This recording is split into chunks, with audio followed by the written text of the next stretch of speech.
Hello class and welcome to Unit 2 Video 3. Today we're going to be looking at scatter plots. Your learning targets are that you can construct and analyze scatter plots and also that you can write the line of best fit for data in a scatter plot. In order to do this, you can do it by hand, but you can also use your graphing calculator. So if you don't have your graphing calculator near you, please go ahead and grab one because you want to know how to find the line of best fit on your graphing calculator. So this section is the main idea of algebra, and one of the main reasons we learn it in school lies in this chapter. Okay? In algebra, we can find patterns and relationships in data, generalize these patterns, and use the data to make predictions of future events. So that's what we're going to be looking at today. And some things we're going to need to know is you're going to use some prior knowledge of slope and linear equations to predict the future very accurately. Okay, so let's just go ahead and look at an example. 1. It says all states in the District of Columbia have enacted laws setting 21 as the minimum drinking age. The table shows the estimated cumulative number of lives these laws have saved by reducing traffic fatalities. Okay, so here is the data. Part A says plot the information above on the graph below. So we have this graph right here, so we're going to go ahead and plot that information. It's not going to be perfect, but we're going to do our very best to plot those ordered pairs. So we have 1999, 19.1. So here's 1999, 19.1.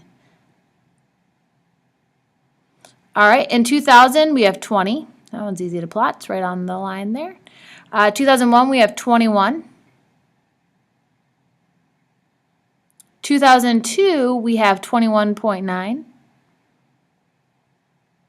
And 2003, we have 22.8.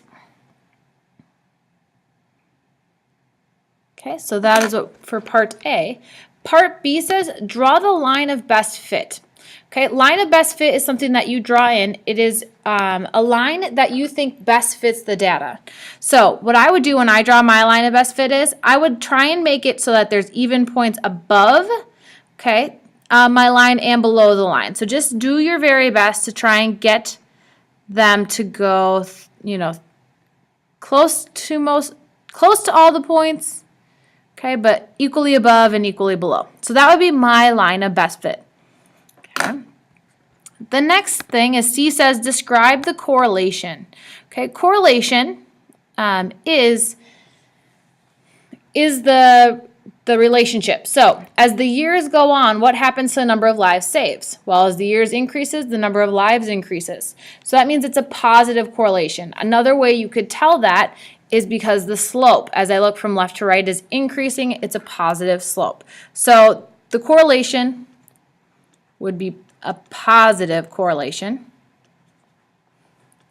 And a reason why is because it has a positive slope. As the time went on, if the number of lives was going downward, then it would be a negative correlation. Part D then says write a prediction equation. Okay? Well, the prediction equation is based off of your line of best fit. So what we're going to do is we have a line. In order to find the equation of a line, we need to find the slope. So the first step will be to find the slope. I'm going to pick 2 points that are on my line, and I'm going to find the slope. I have 2020, so that is my first point. The other point is I go through the 2001, 21. So if I'm finding the slope, it would be 21 minus 20 over 2001 minus 2000. So I have 1 over 1, so my slope is 1. The second step after we find our slope is to find the Y-intercept. We did this in our last video. It is totally up to you if you want to use point slope form or Y-intercept form. I'm going to use point slope, and I'm going to use this point right here, and my slope of 1. So I would have y minus my y value, which is 20, equals my slope 1, x minus my x value, which is 2000. Then I would have y, if I distribute the 1, it's all going to be the same. So I'm really going to have y equals x, and then I would have negative 2000 plus 20, which gives me minus 1980. Okay, this would be my prediction equation. Okay, Part E then says, use your prediction equation to find the number of lives saved for the year 2015. Okay, well, the way I would do that is, my x, if you look, is the year. So all I have to do is plug in 2015, so y will equal 2015 minus 1980, which gives me 35. And one thing to notice is that the lives are in 1,000, so this means it's going to save about 35,000 lives.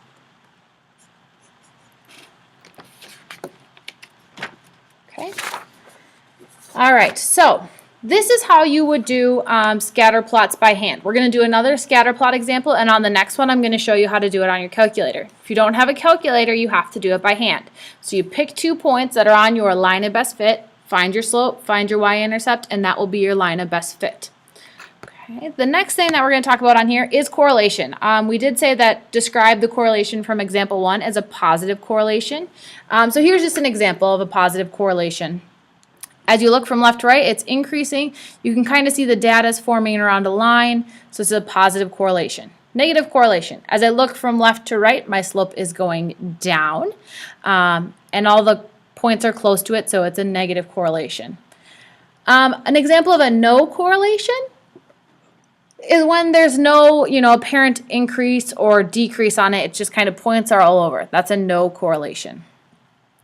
Some things to talk about with our line of best fit or prediction equation. When we make it, it's a line that closely approximates a set of data. Okay. And it's an equation. Okay, when you find it, it's an equation that graphs the line of best fit.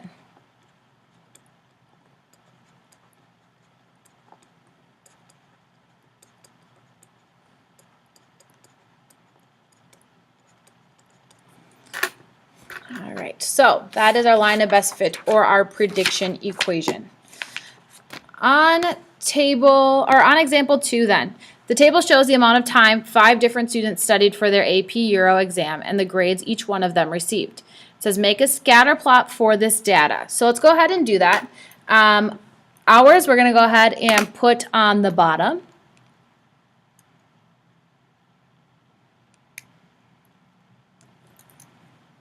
Of our graph.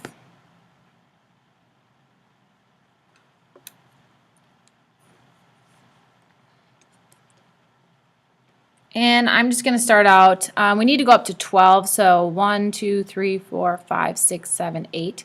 So I'm just going to count by 2s. So we have 0, 2, 4, 6, 8, 10, 12. I'm just going to write up to 14. All right, and then on the other side we're going to have our exam grade.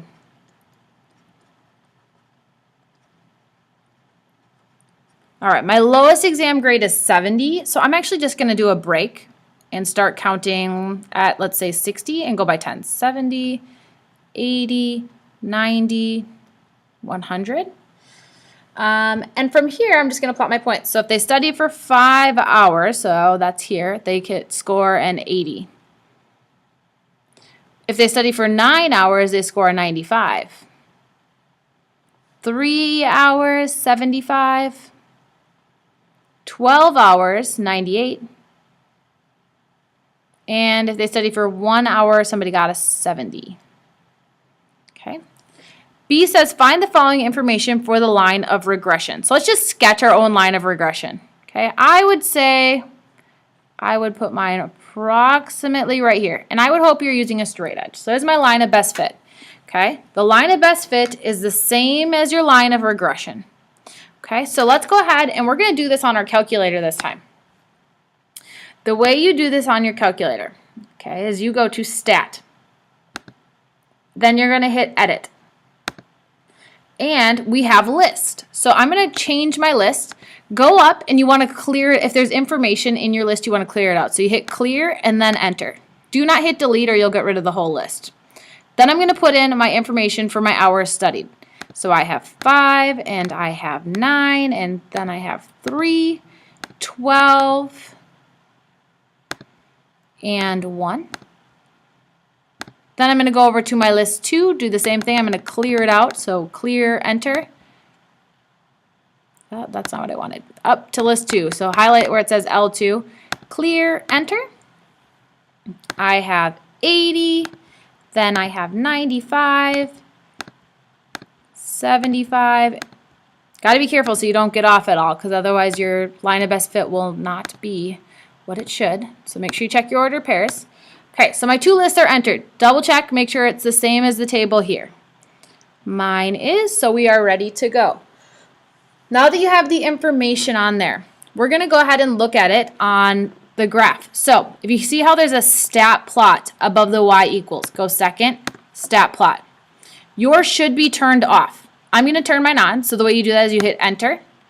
And see how it's flashing on? I'm going to hit enter on the on. Okay. Now, if I go and hit graph, my window is probably my standard. So it's going from -10 to 10, -10 to 10. That's not going to fit my data. So I would go to zoom, or not zoom, I want to do window. I'm going to change my window. Here on our window, we can tell what we kind of want it to do. We want to go from 0, let's just go up to 16. So for x, we're going from 0 to 16. My y values, I need to go all the way up to 100. So I don't need to go to -10, so I'm going to go 0 to 100. And I'm going to hit graph. Okay, you can see our order pairs look similar to what we have graphed here. Now, in order to figure out the line of best fit without having to do it all by hands, we're going to go to stat, over to calc, and you guys see how number 4 is linear regression. So we're going to go to number 4. Okay, your x value was in list 1, your y value was in list 2. And we're going to go ahead and hit calculate. Okay, so it tells me y equals ax plus b. So my a is 2.725 and my b is 67.25. So my a is in front of my x. So that makes a my slope. So for your answer for slope, it's 2.725. And b is your y-intercept, so that's 67.25. So let's go ahead and write that on here. So slope is 2.725. Your y-intercept is 67.25. And then it says your equation of regression line. It's y equals 2.725x plus 67.25. Okay. Then for part C, it says predict the number of students who studied 10 hours for the exam, or what a score for a student who studied 10 hours for the exam would receive. So my hours are on my x-axis, so I would plug in 10 for x.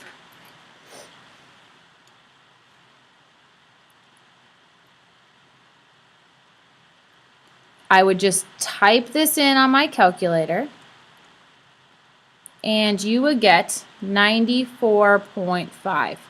They would receive a score of 94.5. Okay. Questions on example 2, please be sure to write them down. Otherwise, we're going to go ahead and move on to the next one. Looking at number 3, it's a data review, and the data that we have is on Mr. Picard's most recent Algebra 2 test. The data is a representation of the scores that his students earned. So we just need to calculate the following statistics that are listed below. So we have mean, median, mode, range, minimum, and maximum. So the first one is the mean. A word that would probably be familiar to you that's the same as the mean would be the average. And the way that you find the average is you would take all of the scores and add them together and then divide by the number of numbers. Okay, so we're going to go ahead and do that. I would recommend getting out your calculator and start typing them in, but we would have 72 plus 70 plus 77. I'm going to type all these in. I would recommend that you do the same thing. to make sure that I don't make a silly mistake. 81.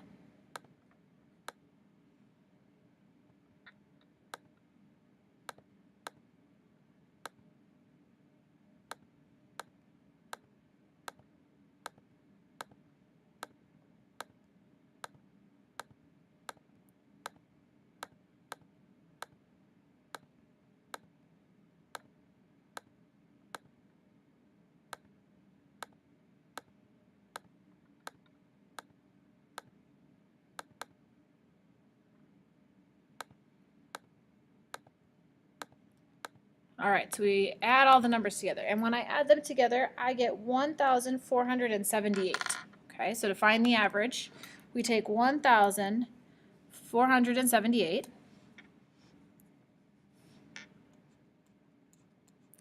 and we divide by the number of numbers. So this is a 2 by 10, so there's 20 numbers. So we divide it by 20. So on my calculator, the nice thing is I can just go ahead and hit divide by 20.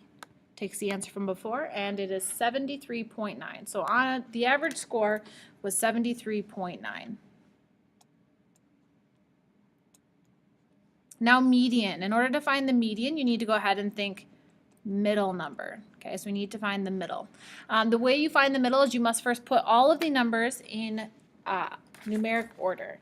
So I'm going to go ahead and do that. The first number is 19. Then we're going to have 34.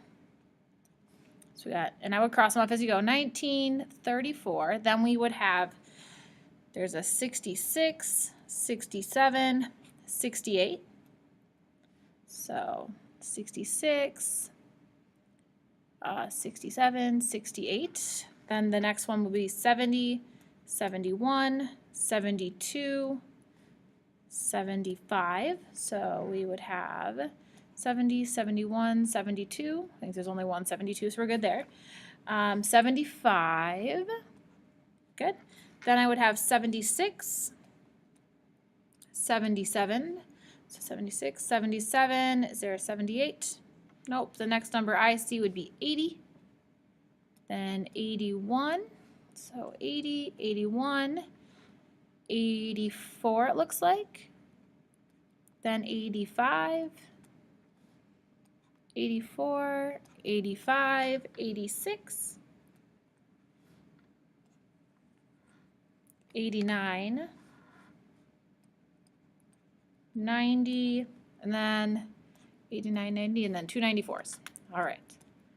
So that is all my numbers put in numeric order, and we're trying to find the middle number. So I think the easiest way is to just start crossing. If I cross off 2 from the small side, I have to do 2 from the big side. Looks like I could do 3, then I go 3. So we're just trying to find the middle number. 1, 2, 3, 1, 2, 3, 1, 1. All right, so now I can see that's going to be in between 76 and 77. This one's pretty nice. You could figure out probably in your head. So I would just say, well, what is 76 plus 77? Sorry, what's in between 76 and 77? It would be 76.5. So that'd be my median, but maybe it's not going to be as nice of a numbers, but what it is you take and average the two. You add the two numbers together and divide by 2. So I would take 76 plus 77, enter, and I would divide by how many numbers I have? 2, which gives me my 76.5. So there's my median. Then the mode is the most number. Okay, it's the number that comes up the most. So everybody only appears once except for 94, so the most number is 94. Okay, the mode, the number that appears the most often. Let's actually do minimum and maximum first. Minimum is the smallest number, and the maximum is the largest number. And then the way you find your range is you actually take your high number minus your low number. So it's your maximum minus your minimum. So for this case, you would take 94 minus 19, which gives me 75. So the range of the numbers is a spread of 75, a distance of 75, from the smallest of 19 all the way to 94. That's a pretty quick little review on terms that you've probably seen before or heard of before, but just to remind you that they are there, they do appear on the ACT. That should be it for today's video. If you have any questions, please let me know. Otherwise, have a great day, and I will talk to you later.